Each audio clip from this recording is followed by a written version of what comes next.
Hey everyone, welcome back to Crypto Quick Guides. Today, we're diving into a straightforward tutorial on how to send XDC from KuCoin to Uphold in 2025.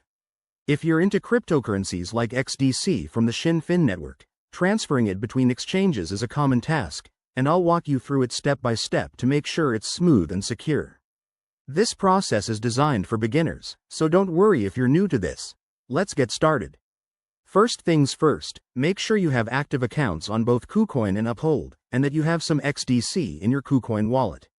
Always double-check your balances before proceeding to avoid any surprises. Step 1. Log into your KuCoin account using your credentials. Once you're in, head over to the Assets section and locate your XDC holdings. Step 2. Next to your XDC balance, click on the Withdraw button. This will open a withdrawal form where you'll need to enter the details. Step 3. In the withdrawal form, type in the amount of XDC you want to send. Be mindful of any minimum withdrawal limits and network fees that might apply. KuCoin usually displays these clearly. Step 4. Now, switch to your Uphold account. Go to your XDC wallet, copy the wallet address, and note the network type, like XDC network, to ensure compatibility. Step 5.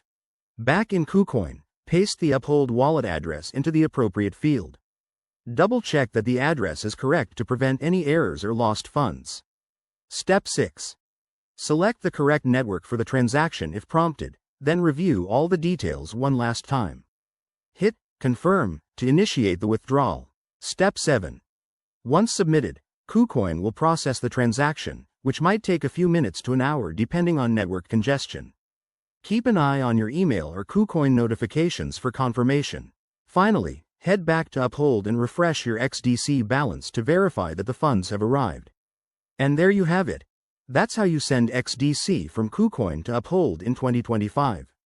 Remember, crypto transactions are irreversible, so always verify everything. If you found this helpful, give this video a thumbs up, subscribe for more tips, and drop a comment below if you have questions. Thanks for watching, and happy trading.